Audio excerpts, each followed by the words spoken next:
بسم اللہ الرحمن الرحیم۔ عزیز طلباء کرام، ابتدائی قواعد النحو سے آج ہم پڑھیں گے سبق نمبر 25، اور آج کے سبق کا عنوان ہے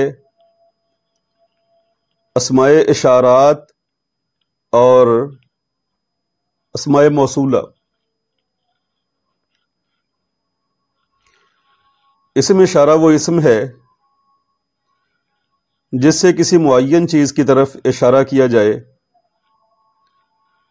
جس چیز کی طرف اشارہ کیا جائے اسے مشار الیہ کہتے ہیں۔ یعنی جس کلمہ کے ساتھ ہم کسی چیز کی طرف اشارہ کریں گے اس کلمہ کو یا اس اسم کو ہم کہیں گے اسم اشارہ، اور جس چیز کی طرف اشارہ کریں گے اسے کہیں گے مشار الیہ۔ جیسے ھذا زید، یہ زید ہے، تو یہاں زید کی طرف اشارہ کرنے کے لیے ہم نے جو کلمہ استعمال کیا ہے وہ ہے ھذا، تو ہم کہیں گے کہ ھذا یہ اسم اشارہ ہے اور زید یہ ہے مشار الیہ۔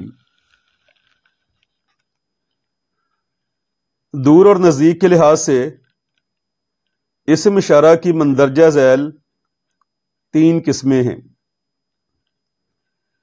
نمبر 1 اسم اشارہ قریب، نمبر 2 اسم اشارہ متوسط، اور نمبر 3 اسم اشارہ بعید۔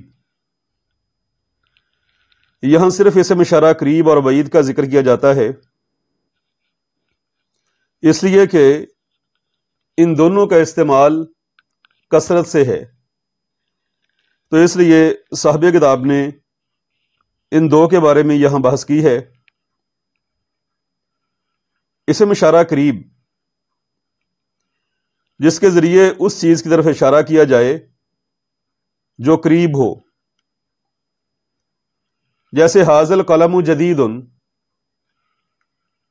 یہ قلم نیا ہے۔ اس میں ھذا اسم اشارہ ہے اور القلم یہ مشار الیہ ہے۔ یعنی جب مشار الیہ قریب ہو تو اس کے لیے اسم اشارہ قریب کا استعمال کرتے ہیں، تو ھذا یہ اسم اشارہ قریب ہے۔ اور پھر اسم اشارہ مذکر استعمال ہوتا ہے اگر مشار الیہ مذکر ہو، اگر مشار الیہ مؤنث ہو تو اسم اشارہ جو ہے وہ بھی مؤنث استعمال ہوگا۔ یہاں القلم چونکہ مذکر ہے تو اس لیے اسم اشارہ بھی مذکر استعمال ہوا ہے۔ اسم اشارہ بعید، جس کے ذریعے اس چیز کی طرف اشارہ کیا جائے جو دور ہو، جیسے ذالک الرجل طبیب، وہ آدمی ڈاکٹر ہے۔ یہاں ذالک کا اسم اشارہ بعید ہے، اور ذالک کا مذکر اسم اشارہ استعمال ہوا اس لیے کہ الرجل وہ بھی مذکر ہے۔ وضاحت، ان مثالوں میں ھذا اسم اشارہ قریب اور ذالک کا اسم اشارہ بعید ہے، القلم اور الرجل مشار الیہ ہیں۔ اب نیچے ایک چارٹ درج کیا گیا ہے، اسماء اشارہ کا چارٹ، کہ قریب کے لیے کون سے اسماء اشارہ استعمال ہوتے ہیں، بعید کے لیے کون سے ہیں، مذکر کے لیے کون سے ہیں، اور مؤنث کے لیے کون سے ہیں۔ لکھا ہے 9 یعنی عدد کے اعتبار سے واحد ہے، تثنیہ ہے، جمع ہے، اور مذکر ہے یا مؤنث ہے۔ اور اس کے بعد اسم اشارہ قریب کے متعلق لکھا ہے، اور پھر اسم اشارہ بعید کے لیے جو کلمات استعمال ہوتے ہیں ان کو درج کیا گیا ہے۔ تو اسم اشارہ قریب کے لیے ہاذا، ہاذان، ہاذین، ہاؤلائی، یہ ہے مذکر کے لیے، اور مؤنث کے لیے ہاذہ، ہاتان، ہاتین اور ہاؤلائی۔ ہاذا یہ واحد مذکر کے لیے آتا ہے، اور ہاذان یہ تثنیہ مذکر کے لیے ہے، اور ہاذین یہ بھی تثنیہ مذکر کے لیے ہے۔ اور ان دونوں میں فرق یہ ہے کہ ہاذان یہ آتا ہے رفع حالت کے اندر، اور ہاذین یہ آتا ہے نسبی اور جری حالت کے لیے۔ دونوں کا معنی ایک ہے۔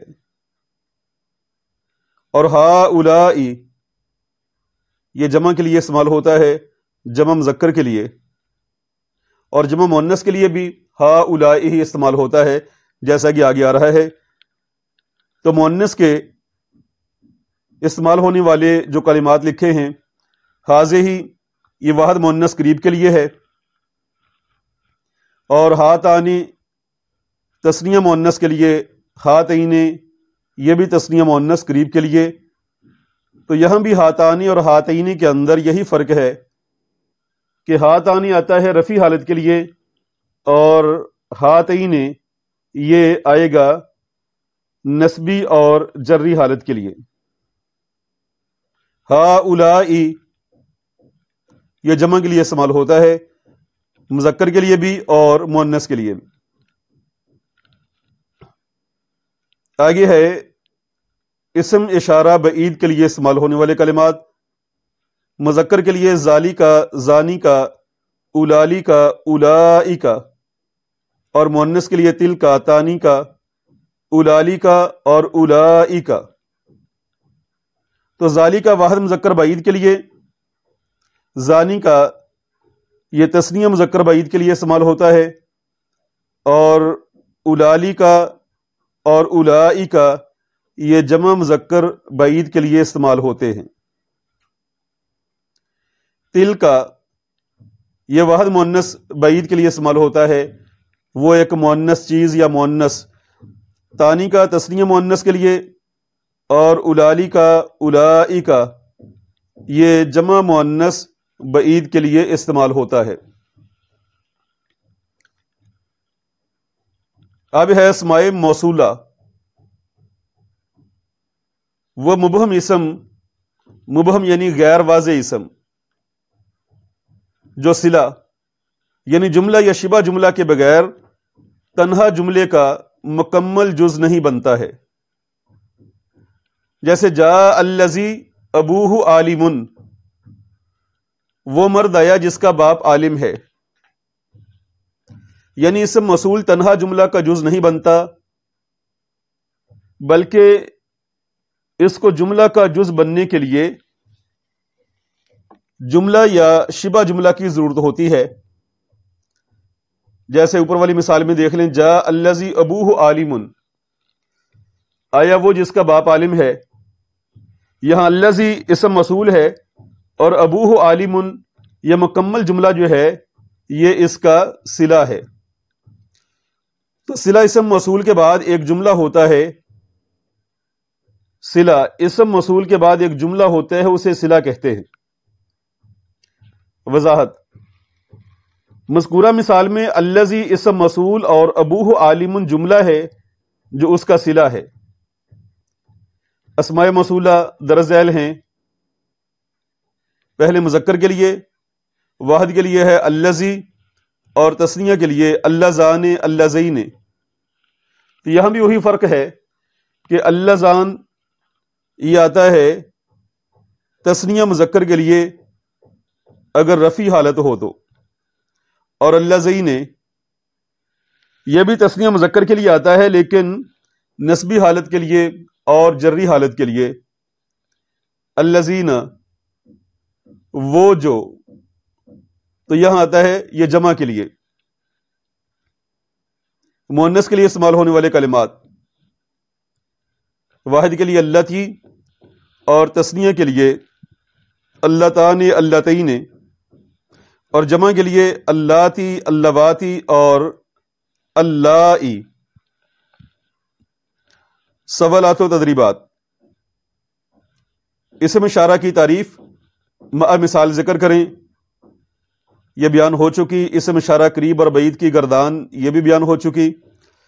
اسم موصول کی تعریف کریں اور بتائیں کہ اصطلاح کیا چیز ہے، یہ بھی بیان ہو گیا۔ تو حل کرتے ہیں سوال نمبر 4۔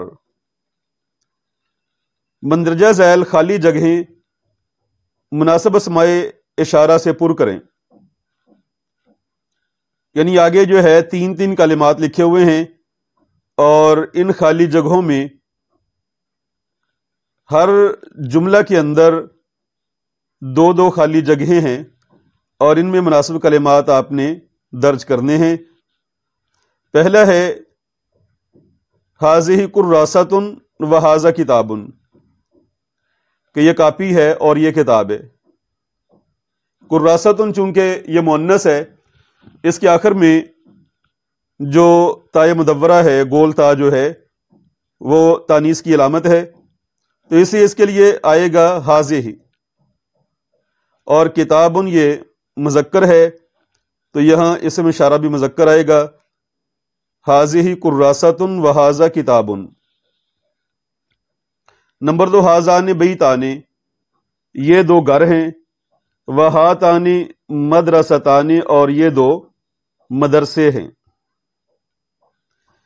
تو بیتان یہ تثنیہ ہے اور ہے بھی تثنیہ مذکر، اس لیے اس کے لیے ھذانی کا کلمہ استعمال ہوگا، اور مدرستان یہ تثنیہ ہے اور تثنیہ مؤنث ہے کہ مدرستن اس کا تثنیہ ہے، تو یہاں جو ہے تثنیہ مؤنث کے لیے کلمہ استعمال ہوگا ھاتان۔ نمبر 3 ہے ھؤلاء طلاب وھؤلاء طالبات۔ تو طلاب جمع مذکر ہے اور طالبات یہ بھی جمع مؤنث ہے، تو چونکہ جمع مذکر ہو یا جمع مؤنث دونوں کے لیے اسم اشارہ میں کلمہ استعمال ہوتا ہے اسم اشارہ قریب کے لیے ھؤلاء، اسے دونوں جگہ ھؤلاء کا کلمہ استعمال ہوگا، ھؤلاء طلاب وھؤلاء طالبات۔ نمبر 4 ہے تلک دجاجۃ، وہ مرغی ہے، وذالک سمک، اور وہ مچھلی ہے۔ دجاجۃ یہ مؤنث ہے، اس میں تائے تانیث علامت ہے تانیث کی، اور آگے جو کلمات درج کیے گئے ہیں وہ اسم اشارہ بعید کے ہیں، تو اس لیے یہاں جو ہے تلک کا کلمہ استعمال ہوگا کہ وہ مرغی ہے، وذالک سمکن، اور وہ مچھلی ہے۔ زانی کا حق لانی و تانی کا حدیقہ تانی۔ زانی کا یہ استعمال ہوگا حق لان کے لیے، حق لانی وہ 2 کھیت ہیں، و تانی کا حدیقہ تانی، اور وہ 2 باغیچے ہیں۔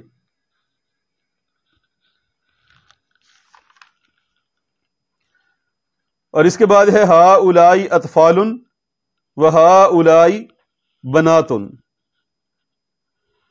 تو دونوں کے لیے ھؤلاء استعمال ہوگا، جمع مذکر کے لیے بھی اور جمع مؤنث کے لیے بھی۔ ھؤلاء اطفال کہ وہ بچے ہیں، اور یہ بچے ہیں اور یہ بچیاں ہیں۔ اور سوال نمبر 5 ہے خالی جگہیں مناسب اسماء موصولہ سے پر کریں۔ یہ 3 کلمات لکھے ہوئے ہیں، الذی، اللذان اور اللذین۔ یہ کلمات جو ہیں خالی جگہوں میں لگا کے تو ان کو درست طریقہ سے پر کریں گے۔ نمبر 1 هو الذی شرب اللبن، یہاں ہوا کے بعد الذی آئے گا، وہ جس نے دودھ پیا۔ اسے کہ ہوا جو ہے یہ مذکر کی ضمیر ہے، تو اس کے لیے اسم موصول جو ہے وہ بھی مذکر استعمال ہوگا. ہم اللذانی شرب العسل، وہ دو مرد جنہوں نے شہد پیا. ہم الذین شرب الماء، وہ لوگ جنہوں نے پانی پیا. تو یہاں ہم ضمیر جو ہے جمع مذکر کے لیے ہے، اس لیے اسم موصول وہ بھی جمع مذکر کا جو ہے کلمہ استعمال ہوگا. اور اس کا باجز ہے اللتی، اللتان، اللاتی، ان کو استعمال کر کے نیچے دیے ہوئے کلمات کو جو ہے جملے ان کو مکمل کریں گے. نمبر 1 ہے ہی اللتی شربت اللبن، وہ عورت جس نے دودھ پیا. تو ہیا ضمیر جو ہے یہ واحد مؤنث کے لیے ہے، اس لیے یہاں اللتی استعمال ہوگا. ہم اللتان شربت العسل، وہ دو عورتیں جنہوں نے شہد پیا. اور اس طرح ہن اللاتی شربن الماء، وہ خواتین جنہوں نے پانی پیا.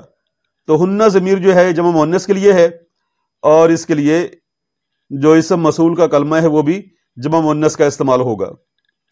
سبحان ربک رب العزت عما یصفون وسلام علی المرسلین والحمد للہ رب العالمین.